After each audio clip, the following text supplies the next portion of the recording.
On behalf of the World Affairs Council, I'm Terry Vogt, your moderator for this evening, and it's now my pleasure to introduce tonight's distinguished guest. Alex Prud'homme has worked as a staff writer at Time, People, and Talk magazines, and freelance for the New York Times, Vanity Fair, and the New Yorker, among other publications. In 2003, Alex wrote Forewarned about post-9/11 security. In 2004, Prud'homme turned his Vanity Fair story about the M-clone biotech scandal into The Cell Game. And in 2006, he co-authored Julia Child's memoir, My Life in France, which became a #1 New York Times bestseller. In 2011, Prud'homme published The Ripple Effect, The Fate of Fresh Water in the 21st Century. He has appeared widely on radio and TV and continues to contribute to the New York Times, Men's Journal, and Condé Nast Traveler. Ladies and gentlemen, here to discuss hydrofracking, please join me in welcoming Alex Prud'homme.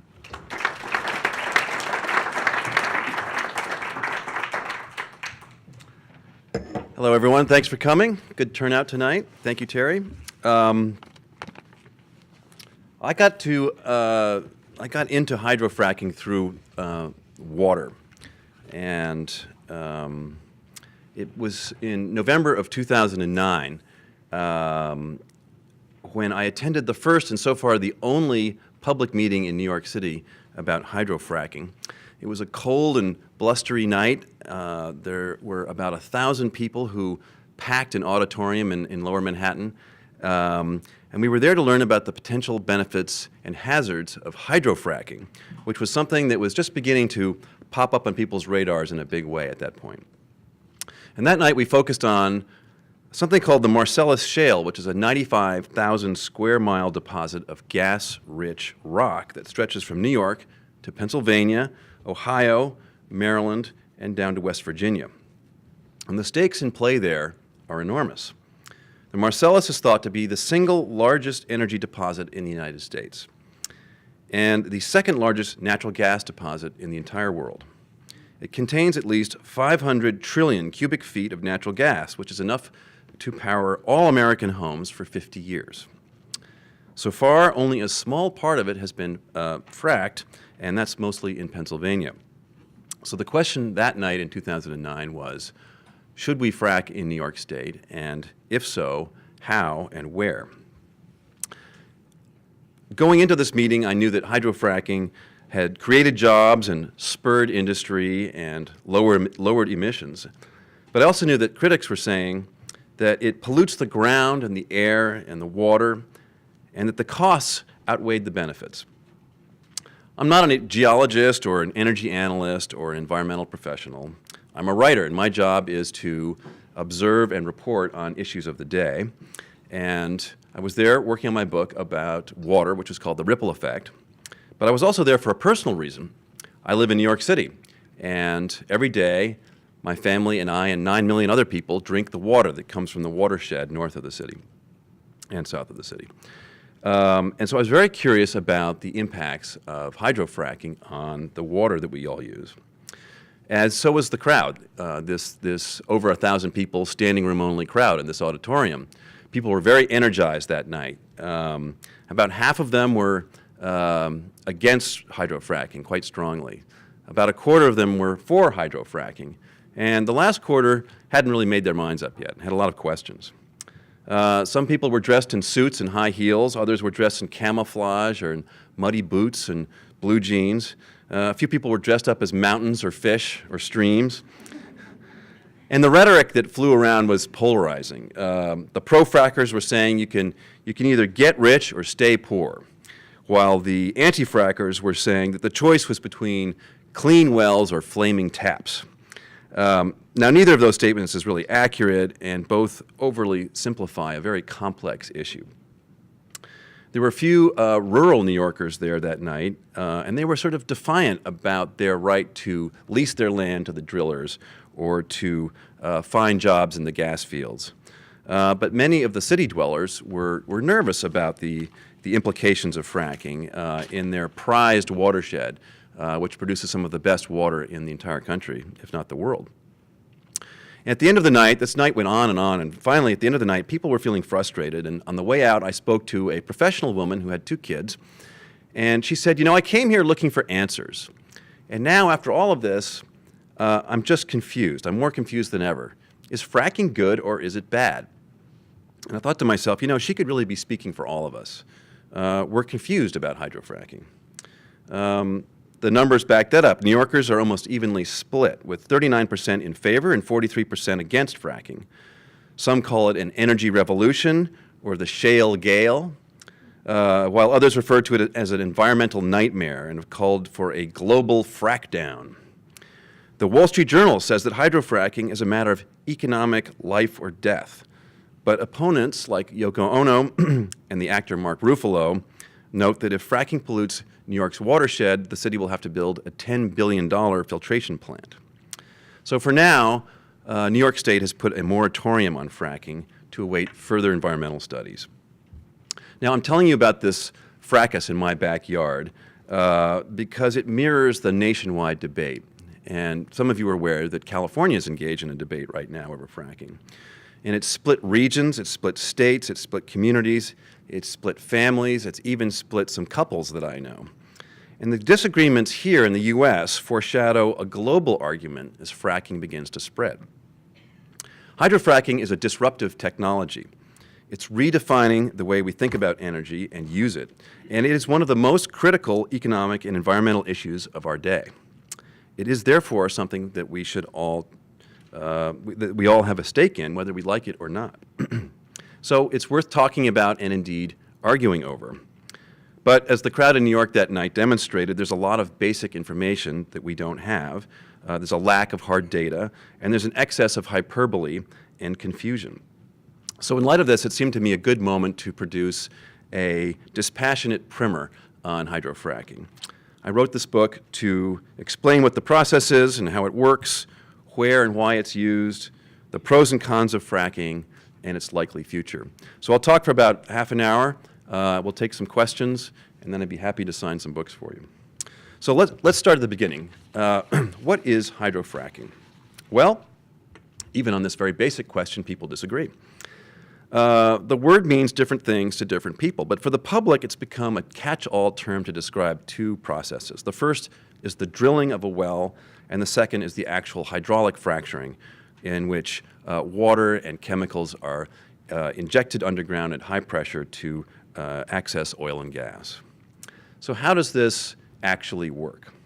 Well, imagine that you're standing in a rural field in Pennsylvania or North Dakota or here in California. And it's quiet, but for the sound of grass, it's swaying in a breeze. And in front of you, a large metal derrick rises up 4 stories. It's surrounded by large tanks, thick hoses, giant pumps, silver tanker trucks, green wastewater pits, and roughnecks in orange hard hats. Suddenly, you hear a clanking noise as the rig lowers a diamond-tipped drill bit into the ground, and with an ear-splitting shriek and clouds of dust, it begins to drill a borehole. It drills down and down, half a mile or a mile, maybe more, until they hit shale, which is a dense sedimentary rock that's pockmarked by tiny bubbles, like the air pockets in a loaf of bread, containing shale gas or oil.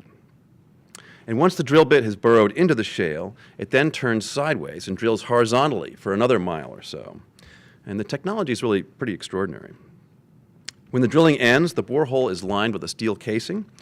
Explosives are sent down to the very tip of the well and detonated to open up small holes in that casing. And then up at the surface, those giant pumps start to rev up. And they pump millions of gallons of water that's mixed with sand and chemicals down the borehole under extreme pressure. It's 9,000 pounds per square inch, which could easily strip the paint off a car. At the bottom of the well, this slurry of chemicals and water and sand hits the shale with the force of a bomb and creating fractures. The sand, which is known as proppant, props open those fractures, allowing the gas or the oil to escape to the surface where it's collected for our use. This is hydrofracking.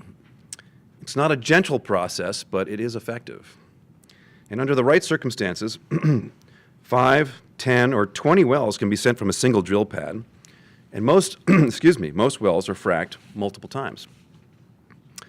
Now, geologists have known about oil and gas and shale for years, but those deposits were considered too difficult and expensive to access until the advent of hydrofracking. Pardon me, I have a cold. The process was first used in Kansas in 1947, and it didn't work that well, but people kept tinkering with it.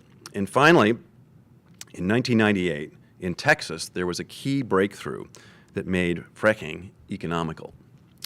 A guy named George Phidias Mitchell, the son of a Greek goat herder, developed so-called slick water fracturing, in which a chemical cocktail helps to increase the flow in wells. It took him 17 years and $6 million of his own money, and people told him that he was just wasting his time. But he kept tinkering away, and eventually his innovation changed everything. Now, a well that once produced 70 barrels a day and cost $300,000 to frack could produce 700 barrels a day for only $100,000. So this made shale formations commercially viable for the first time, and it turned Mr. Mitchell into a multi-billionaire. These rock formations are called shale plays, and they're scattered across the country. Here in California, you have the Monterey Shale. In North Dakota, you have the Bakken Shale. And in Arkansas, you have the Fayetteville Shale. And in the book, I have a map of the major shale plays across the country.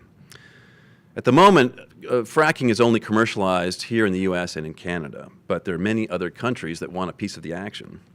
Western Europe alone has some 639 trillion cubic feet of shale gas, which is more than 4 times what's in the Marcellus. And there are large deposits from Australia to Russia to Mexico and even South Africa. In fact, the U.S. has only the 4th largest shale deposit in the world, after China, Argentina, and Algeria. Now, just think about that. Imagine a future when those countries become the new Saudi Arabias, and you begin to understand the enormous potential impact of hydrofracking. Yet, as hydrofracking spreads, so does the opposition to it. Critics from Pennsylvania to Poland have blocked drilling sites. German beer brewers and your wineries here in California worry about how fracking will impact their water. Towns in Colorado and Michigan and England have called for a moratorium. States like Vermont and New Jersey have joined nations like Bulgaria and France in banning fracking altogether. So this brings us to the dialectical part of the evening when we ask, what is it about hydrofracking that makes people love it and hate it with such passion? Well, let's start with the pluses. The economic consensus holds that hydrofracking creates jobs, revenue, and new supplies of energy. The scientific consensus holds that natural gas burns more cleanly than coal or oil. And the political consensus holds that cheap natural gas could make America energy independent for the first time and help us transition to cleaner, greener fuels. I'll briefly parse this. The economic impact of fracking has really been remarkable. At the moment, shale energy employs 600,000 people, and President Obama thinks that will double by 2030. States like Pennsylvania, which has long been a natural gas importer, are now exporting gas. Prices have dropped dramatically. In 2008, shale gas cost $13.68 per million BTUs, but with the fracking boom and recession, prices fell 60%. After dipping below $2 last year, prices doubled to $4.04 per MBTU this year and are expected to rise slightly higher next year. But the fact is, at prices like this, many hydrofrackers are barely making any money at all. Industry uses about 1/3 of U.S. gas, and cheap supplies have had a huge impact on industries like trucking, high tech, glass, steel, and even the making of plastic toys. Petrochemicals are used to make fertilizers, and companies like Dow Chemical that moved their factories overseas 10 years ago in search of cheaper fuel are now bringing them back here and even building new factories in the States. As for the science, well, coal emits twice the CO2 per unit of energy as gas does, and it sends toxic metals like mercury into the air. Furthermore, coal mining is more dangerous and environmentally destructive than hydrofracking. At a time when Europe, China, and India are increasingly reliant on dirty coal to generate their power, we in the U.S. Are using cheap gas to supplant coal. As a result, energy-related emissions were down 3.8% last year, the lowest they've been since 1994, and 12% lower than their peak in 2007. Finally, we come to the political consensus. We Americans love our cars, and cars use 70% of the oil that we consume and produce 30% of our greenhouse gases. For many decades, we've imported much of our oil from the Middle East. OPEC nations produce 40% of the world's oil and have had a tremendous leverage over our gas prices. But with hydrofracking, U.S. oil production could expand to 15 million barrels a day by 2020 and more than double the current rate. This would reduce domestic oil prices, turn the U.S. into a major exporter. It would reduce OPEC's influence at the pump. It would limit our exposure to Middle Eastern conflicts. And it would allow us to achieve the long-sought goal of energy independence. It's even possible that we'll all be driving compressed natural gas cars in a few years, which we will fuel with pipes that come from our homes. But the great promise of shale gas is that it will become a so-called bridge fuel that helps us to transition from dirty fossil fuels like coal and oil to renewable energy like wind, solar, geothermal, and hydropower. So, to the energy industry, the shale gale is all good news. And they predict that over 1 million new wells will be fracked around the world by 2035.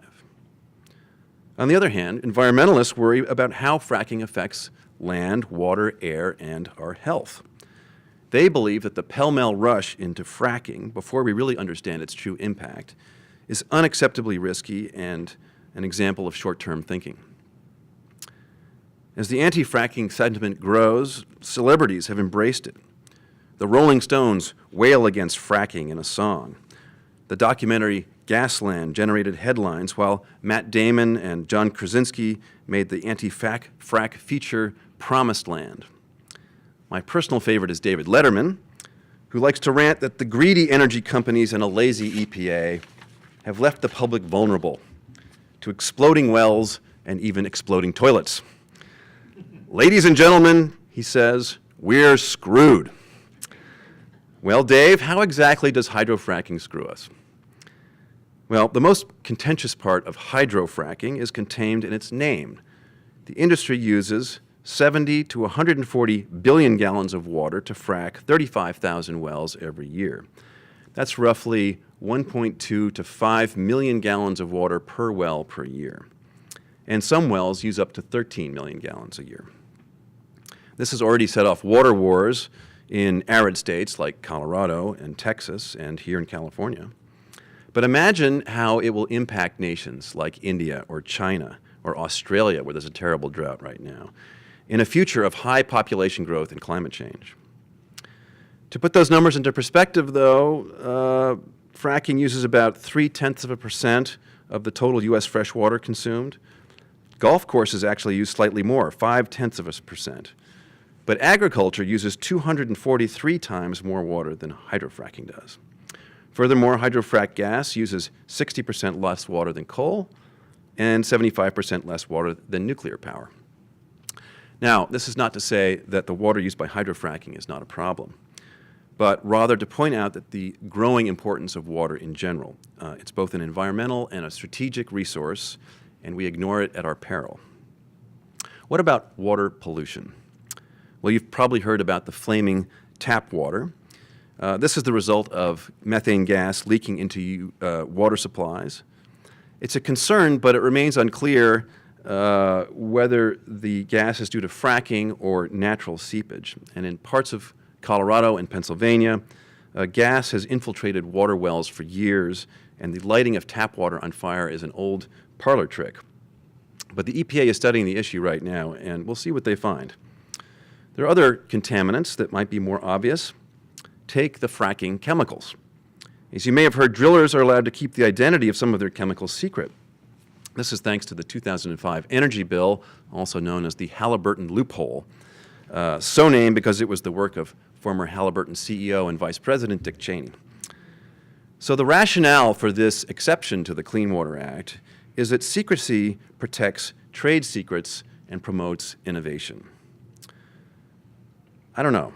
While some hydrofrac chemicals are benign, such as sodium chloride, which is used in table salt, borate salts, which are used in cosmetics, or guar gum, which is used to make ice cream, others are toxic, like benzene, which is a carcinogen, the solvent 2BE, and hydrochloric acid, which is used to dissolve rock. The energy industry says that states provide sufficient environmental protection and that federal oversight of fracking is unnecessary. But some states have minimal or no fracking regulations, and the public has no idea what's being pumped underground. Every 1 million gallons of fracking fluid contains 10,000 gallons of chemicals. And although those hazardous chemicals are a tiny percentage of this mixture, the toxicity of those chemicals is measured in the parts per million. The big worry is that once you frack shale, you can't unfrack it. And that these fractures deep underground may allow the chemicals to migrate into groundwater supplies. As you probably know, aquifers flow for many miles deep underground in unpredictable ways, and if polluted, they can be very difficult to clean up. So the public is not really behind the Halliburton loophole. It's seen as an overreach, and even some in the industry, such as former Shell or Chesapeake Energy executives, who once compared their fracking formulas to the secret recipe of Coca-Cola, have said that the industry needs more transparency in order to win public acceptance. Then there are the billions of gallons of wastewater that are produced by fracking every year. It's a murky liquid thick with chemicals, proppants, salts, sulfur, and sometimes low levels of naturally occurring radioactive material, such as radon and uranium, which are dredged up from underground by those powerful pumps. Now, most wastewater is disposed of by pumping it into injection wells. On occasion, when it hits a fault zone, this wastewater can set off a minor earthquake. This has happened in places like Arkansas, Ohio, and Colorado. Most of these were minor, as I said, but there was one in Oklahoma that produced a magnitude 5.7 quake that destroyed 14 homes, damaged 200 other buildings, and was felt across 17 states. On the East Coast, where I'm from, the geology is too complex for injection wells, and so what we do is we pipe it or truck it to wastewater treatment plants. But most of them are not equipped to deal with the chemicals and the salts and the radioactive material that comes from fracking. So as fracking spreads, the dealing of wastewater is becoming a bigger and bigger problem. After water, the biggest concern is air pollution. Methane, CH4, is the main component of natural gas, and it has a global warming potential 72 times higher than carbon dioxide over a 20-year period. The EPA says that natural gas operations are the leading source of methane leaks in the United States. So the most dogged critic of methane emissions is Professor Robert Howarth of Cornell, who says that 3.6 to 7.9% of the methane from a fracked well escapes into the atmosphere. That's a lot. If he's correct, then a shale well will be more polluting than coal or oil. This challenges one of the main rationales for fracking, that shale gas is cleaner than other fossil fuels. But Howarth's study has been criticized, and even a Cornell colleague called it seriously flawed. A new study out by the University of Texas found that methane leakage is much less. It's under 1%, they say. Now, if this proves accurate, it's big news. And so both the Environmental Defense Fund and gas drillers have backed this study, because if methane leakage stays below 1%, then there's really no question that it's cleaner than coal and oil. And even Professor Howarth says that he'd be much less worried if the frackers can reach that target. So they're doing 15 follow-up studies to that test, and we'll see what happens. So these are the basics of hydrofracking and the debate. And it raises the question, can the gap between the pro-frackers and the anti-frackers ever be bridged? And if you'd asked me this when I was at that meeting in 2009, I would have said no, no way. But a lot's changed in the last 4 years. In 2011, the industry helped to found something called frackfocus.org, which is a national registry to which drillers can post their fracking chemicals. This year, the International Energy Agency, which is a fairly pro-fracking consortium that's based in Paris, France, suggested some common sense steps that would cost the industry little and help to pacify critics. They include things like improve transparency, engage communities, reduce spills and methane leaks, prevent wells from exploding, and so on. So for their part, state regulators, environmentalists seem willing to compromise more and more, as in the case of Illinois, which, after a very tough debate, has finally greenlit fracking, but with the strictest regulations in the nation. That may be a model for the rest of the country. The other thing that's happening right now is a great deal of research and technical innovation behind the scenes. While some see risk, others see opportunity. So there are legions of PhD students and private and public researchers and entrepreneurs who are betting that new hydrofracking technologies, such as using gelled propane to frack instead of water, or using ozone or electricity to clean the wastewater, they're betting this will be a profitable business for years to come. On the regulatory side, effective oversight requires good data, which we don't have at the moment. And there's still no set of laws, national laws, governing fracking. And as I've said, the states responded with a total hodgepodge of different regulations. But the EPA is taking it seriously, and they will impose some new air pollution rules next year. And they've undertaken the first major study of fracking, nationwide study, that'll look at 25,000 wells across the country. This study will be crucial for both sides of the debate. Preliminary results are due out next year, and the final results will be out in 2016, which, coincidentally or not, is President Obama's last full year in office. So it's all a sign of a steady, slow maturing of the hydrofracking industry. So I'll end here by saying, let's return to this question that the woman asked me in 2009 rather. Is hydrofracking good or bad? Well, the answer is yes.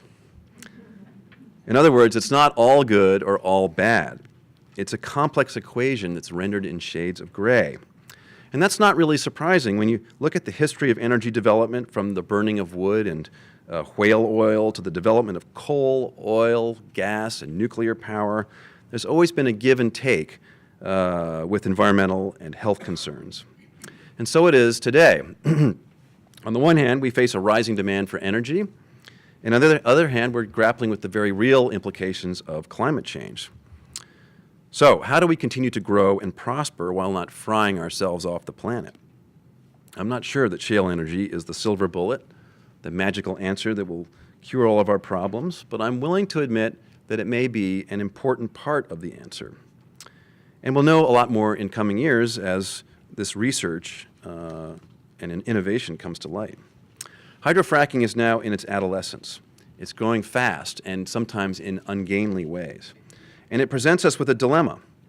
While shale energy is too important to ignore, its health and environmental consequences are too significant to overlook.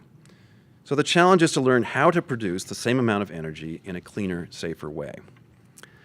It's likely that the next energy revolution will be in renewables, energy from sun, wind, water, and geothermal heat. It's perfectly doable. According to the IEA, most of the world's electricity could be provided by solar within 50 years. But reducing carbon fuels is as much about politics and economics as it is about engineering. To be an effective bridge fuel, shale gas must remain cheap enough to marginalize coal, but not so cheap that it makes renewables uncompetitive. It's going to be a tricky balance. So where do I come out on hydrofracking at the end of the day? My position has grown a lot more nuanced since 2009. I've realized that the gas genie is out of the bottle and is unlikely to return anytime soon. There's simply too much oil, gas, and money in play right now, and the technology is spreading globally. Gas does burn cleaner than coal. So fracking could provide a long-term supply of relatively clean fuel that will help us to transition to more sustainable sources. But if it's used irresponsibly does not replace dirty fossil fuels, and undermines renewables, then the shale gale will be judged a failure. Make no mistake, the rest of the world is watching very closely how we handle this question. And with great opportunity comes great responsibility. How will we respond? I look forward to hearing your thoughts on that. Thanks.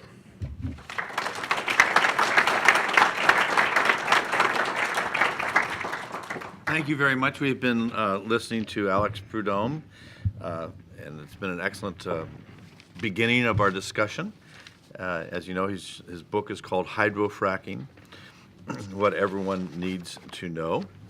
And there have been quite a few very good questions that you have already supplied me to pass along. And please write more as things occur to you. Alex, it occurs to me that there's sort of a major themes here, and you mentioned that you started from the water side of things, that you got interested because of water. So a lot of questions have to do with both the water and in terms of sources, the reuse or the disposal of it, as well as the chemicals used in fracking. And you've given us a little bit of outline there, but it seems to me that almost a third of the questions have to do so far with how do we make sure that the sources are appropriate sources, and secondly, how do we make sure that the chemicals are ones that we know? Is there anything, for example, could an infrastructure be put in place that would bring seawater in? Would that be something that could be used? Good question. I don't know about that. I do know from the research I did for my water book that desalinating seawater is not a simple or cheap process. And I suspect that the salts in the seawater would, if you were to use them as a fracking fluid, would probably not mix well with the chemicals and some of the radionuclides that you have underground. I'm very intrigued on the question of using alternative fracking fluids. I mentioned gelled propane. The thing that really is intriguing about that is that propane begins as a gas. It's turned to a liquid. It's then gelled, which is then used as water is for fracking. It's injected underground at high pressure, and it does essentially the same thing that water does. But deep underground, under all that pressure and with all that heat, it then turns back into a gas, which is then sucked up the wellhole and separated at the surface from the gas, recycled and used again. It also doesn't bring all the radionuclides and things that water does up. So that's a very intriguing new technology. I think it's expensive. I know there's a whole bunch of test wells in Canada, and there's a few here where they're working with this. But one thing that I'm going to be watching in the next couple of years is are the alternatives to water, because you have these two major issues, water quality and water quantity, that are brought into play. Again, with global warming and population growth, pressures on water from all sides, we as a society are going to have to decide what is the best use for that limited resource. Great. Going now on to the chemical side, what is being done to stepwise start to make sure there's more disclosure? And what's the appropriate place to start? Is it something cities and counties should do? Is it a state-driven? Or do you think it's most effective if it were to start at the federal level through the EPA? Personally, I feel it should be a federal issue because fracking is now a national phenomenon. And you have not just the little small wildcatters out there doing this. You have major multinational oil and gas companies that are really kind of taking over the industry and using their clout. And I think there needs to be federal regulation. I mean, this is the Halliburton loophole is an exemption from the Clean Water Act. Very clearly, the EPA, in my mind, should be regulating this stuff. As I said, if you leave it to the states, which is what the industry wants you to do, you have a terrible mismatch where a state like Pennsylvania, for example, which is heavily fracked, they have quite good laws now. But a state like Kentucky has no laws. And as far as I know, California has very minimal laws, and there's a big debate about how much should be regulated. But meanwhile, the frackers are plowing ahead at high speed, and the regulators were caught flat-footed. I mean, one of the interesting things about fracking is that it really has taken off literally in the last 5 or 6 years. It's been around, and Mitchell made his innovations in '98, but it's really accelerated quickly. And as we know, regulatory agencies don't always move that fast, and I think it's time for the feds to step in. Well, out here on the left coast, we like to think that our approach to the environment makes us a leader as opposed to a follower.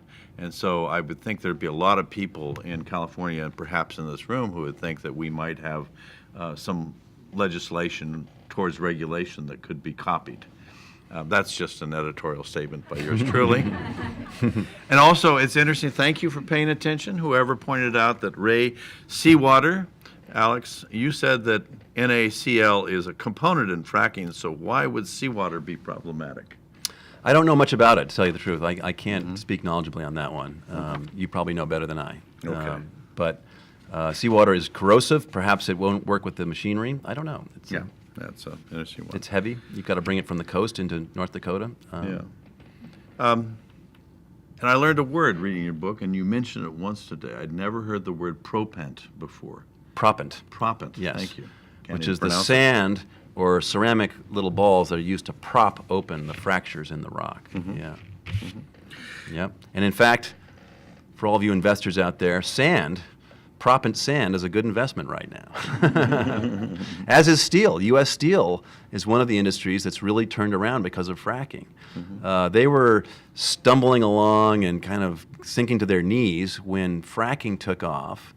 And they've just started building a $100 million new plant to build steel specifically for the fracking industry. And then, in those drill rigs, they have the drill bits on the end of those steel rods, and those steel platforms are propping up all over the place. So there are these these knock-on effects that happen with an industry like this that affect a wide group of manufacturers.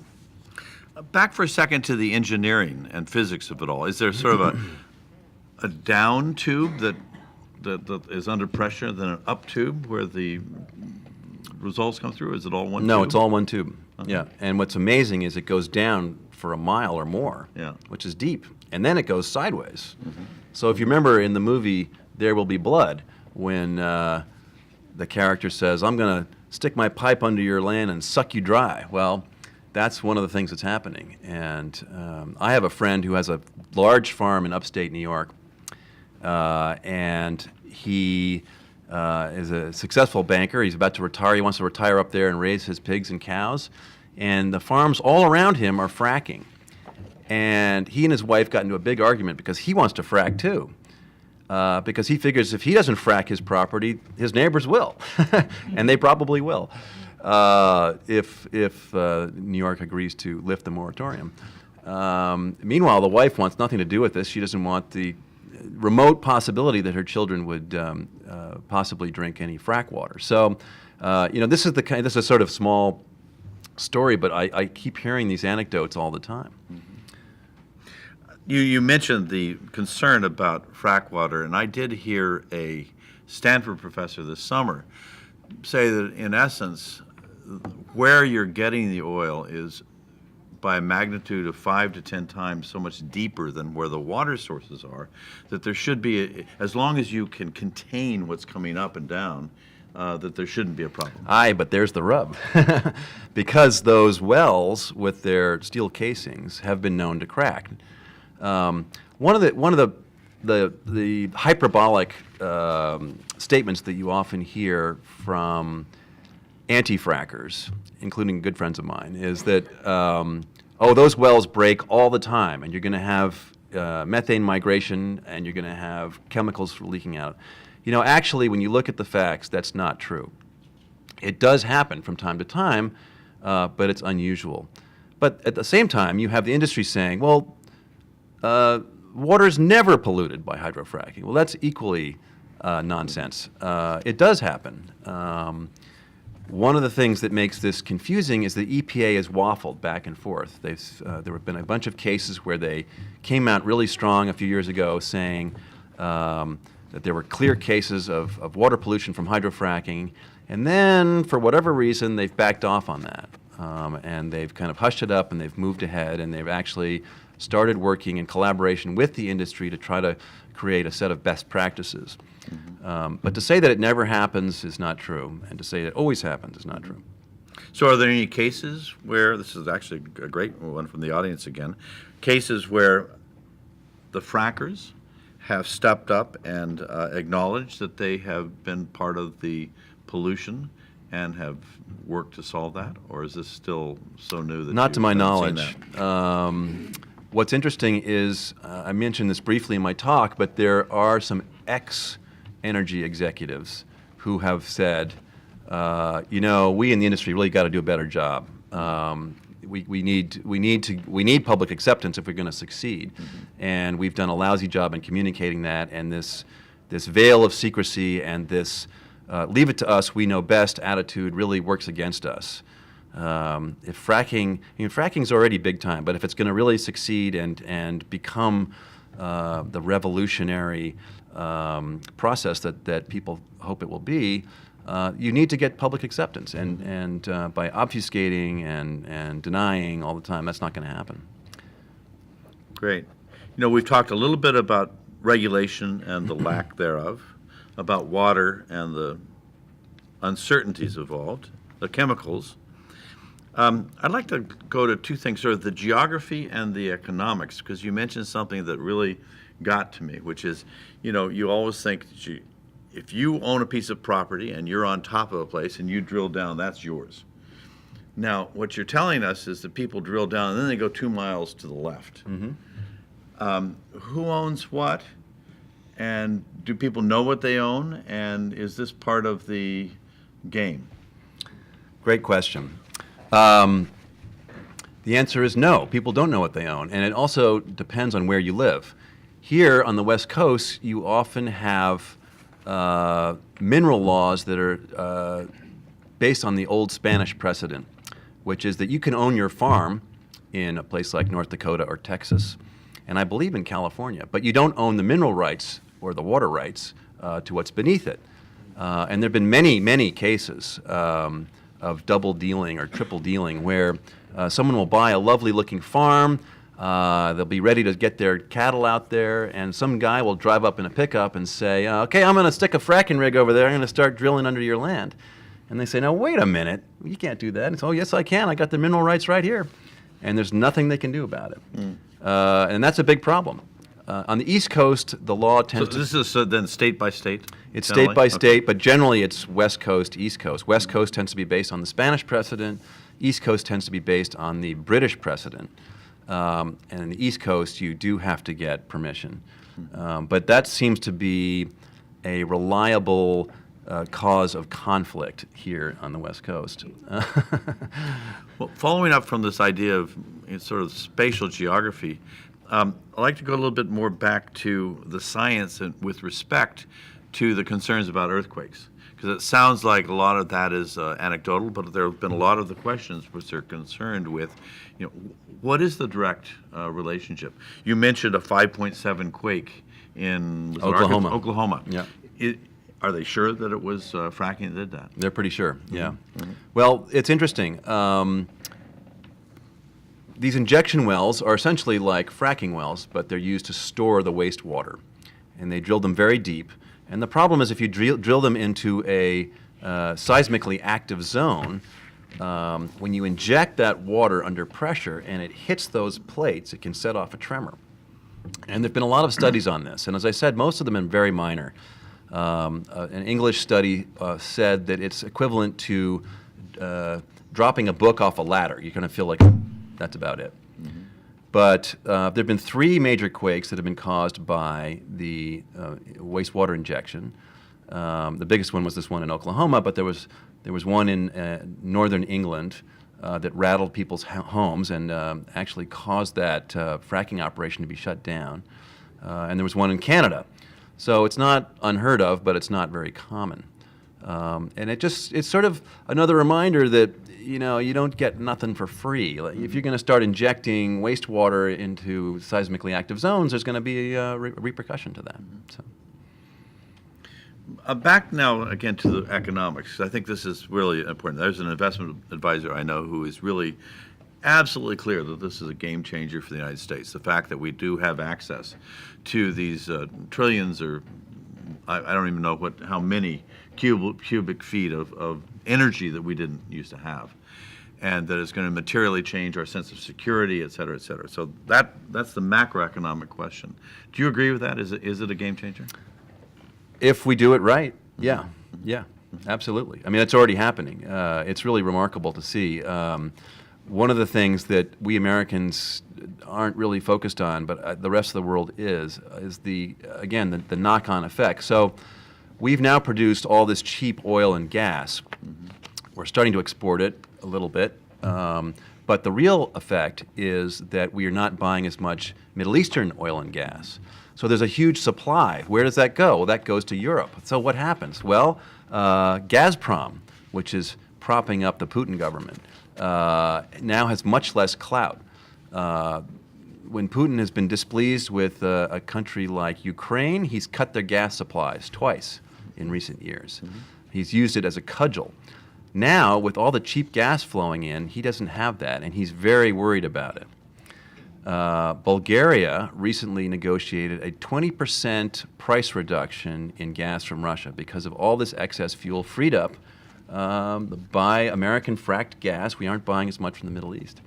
Putin, meanwhile, is sitting on one of the largest shale reserves in the world. So he's suspicious of us. He's also intrigued. It's kind of classic. You've mentioned this really interesting dichotomy that our state laws seem to work on a west versus east geography. So here I am. Let's say that I own 40 acres in Colorado, and I'm right next to a national forest. What's the likelihood that I own what's beneath my my homestead, my house? Or how do we find out? Is it that? Well, you had to pick Colorado, which is the most particularly crazy mineral and water laws in the entire country. There are more water lawyers in Colorado than any other place for a reason. The place is booming. There's a lot of resources there, and there's a lot of confusion about who owns what. And so the lawyers are having a field day. And I'm actually going to Denver tomorrow. It'll be really interesting to see what they have to say. But it's tricky, and again, this is why I think there needs to be some kind of federal statement here about what's what. Yeah.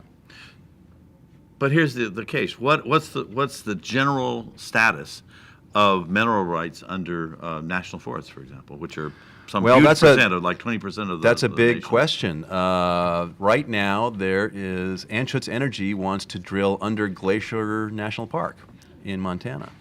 And there's a huge uproar about that. And they've got drill rigs all around the park. One of my favorite stories is that if you fly into the Dallas-Fort Worth airport, they are fracking under the runways. All around it. There's rigs all around it. They're going down and they're going sideways. Now, they're quite deep, but they're under there. God forbid there should be an earthquake there while you're landing, but that's great. But so, anything's possible. There are universities. There's one in Pennsylvania that has a huge tract of beautiful, pristine forest land. It's a very ecologically sensitive zone, and they leased out the fracking rights to that. And they've got one drill pad that's got something like 32 wells going from that one pad under this forest. And there was a huge protest there, but the law is the law, and they were able to do it. So you're going to be facing more of these cases about where do you draw the line. And do you understand the economics of one of these deals? If I have my 40 acres and I know I've got some gas down below, someone comes and says, well, I want to pay you royalties. Apparently that's the way it would work. Would I be looking at 8% of whatever they bring out? Well, it depends on where you are and what they find. I did a little reporting on this. In New York State, where I'm from, when this when the fracking first started happening back in the late 90s, people were only they were leasing their property for $2 or $3 an acre with like a 6% royalty. And in 2009, when I was at that meeting in New York City, I was hearing figures of $6,000 an acre with a 12.5% royalty. Right now, there's a moratorium, so they're not making anything. But you know, there's a case to. I mean, I talked to some of these ranchers and farmers who are overjoyed to have this money. It's manna from heaven. They've been struggling, and suddenly they're getting offered big checks, and they're happy. And some of them are even getting rich.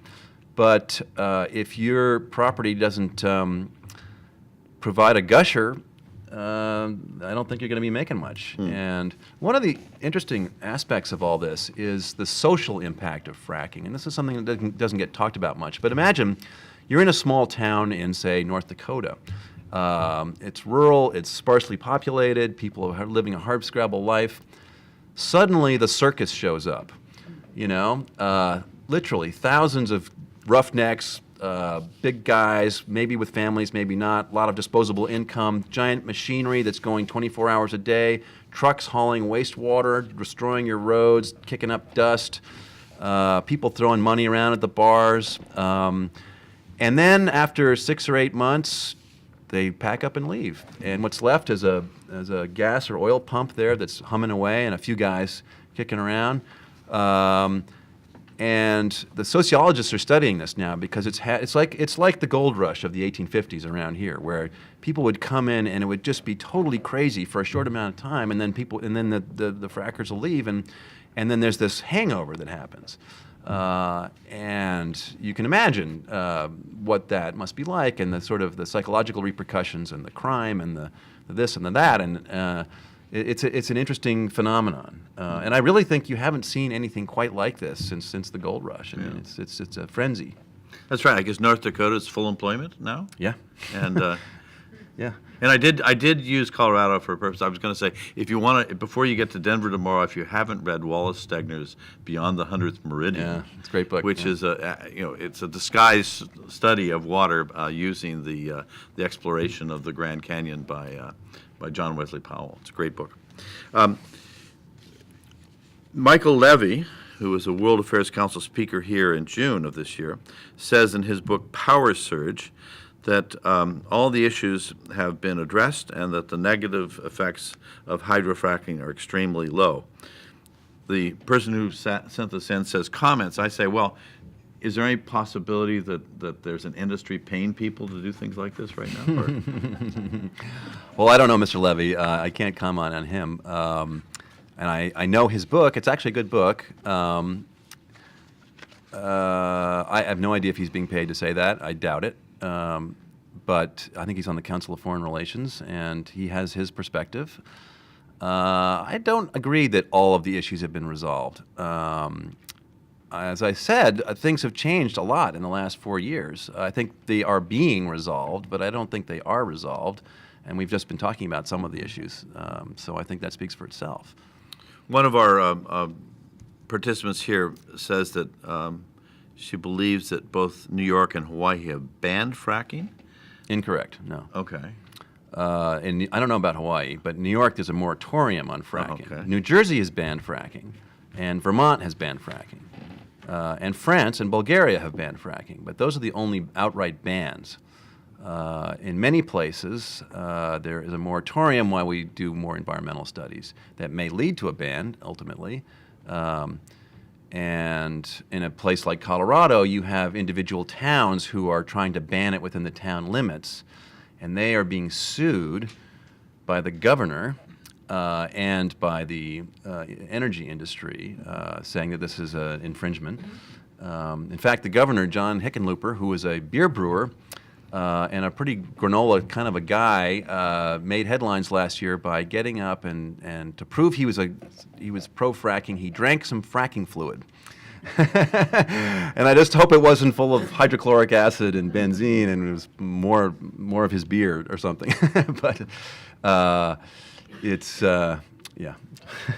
Actually, that's a great name and a great family. His father is known for another amendment the Hickenlooper Amendment. We won't go into it. It has to do with some obscure foreign relation things. But so we've talked about economics. We've talked about science. We've talked about water sources. We talked about regulations and lack of.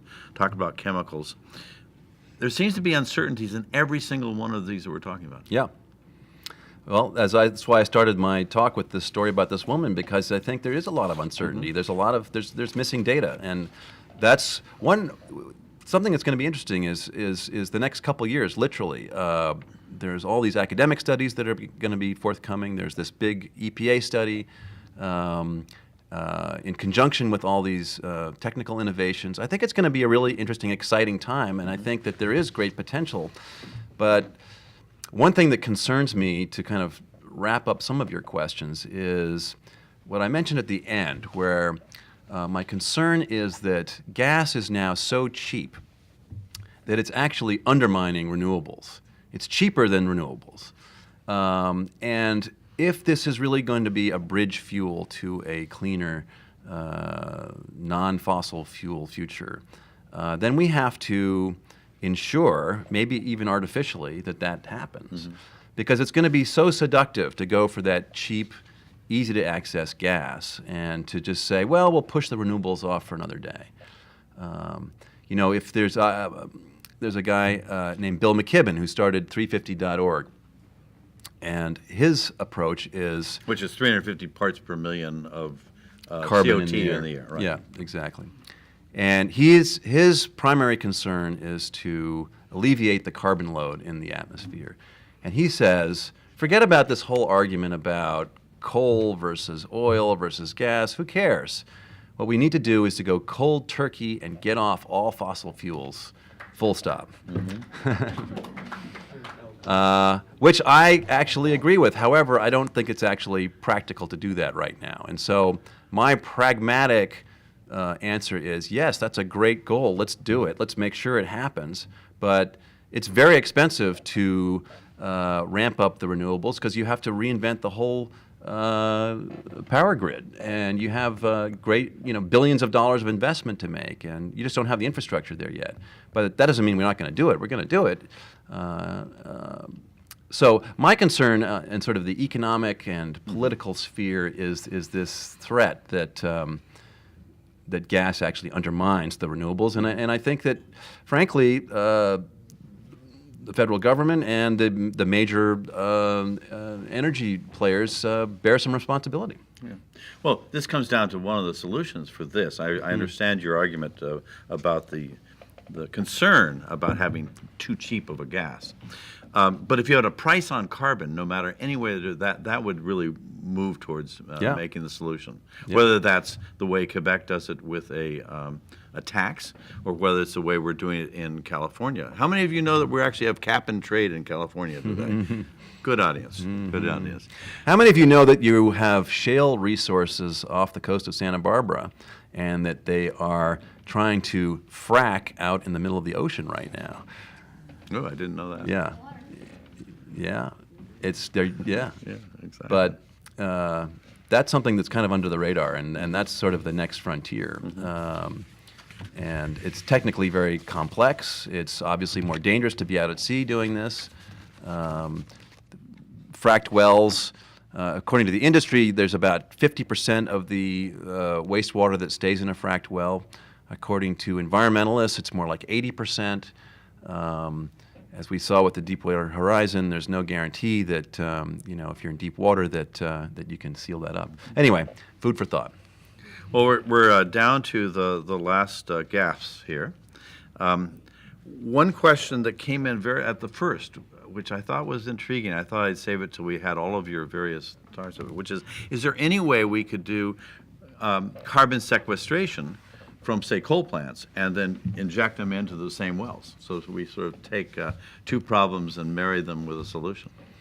Probably is. I don't know, but yeah, I would think there would be. And as you know from your investments, that carbon sequestration is a huge, I think, potential industry, essentially. But my concern is that we're human beings and we're known for mucking things up, and that the the more complicated something gets, the higher our chances of making a mess. So I think, yes, absolutely, but we've got to do it carefully.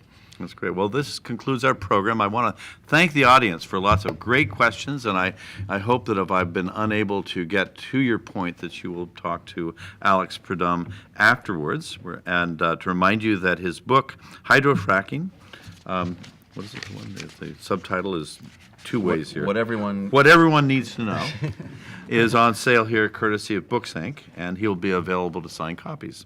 So thank you to our speaker, Alex Prud'homme.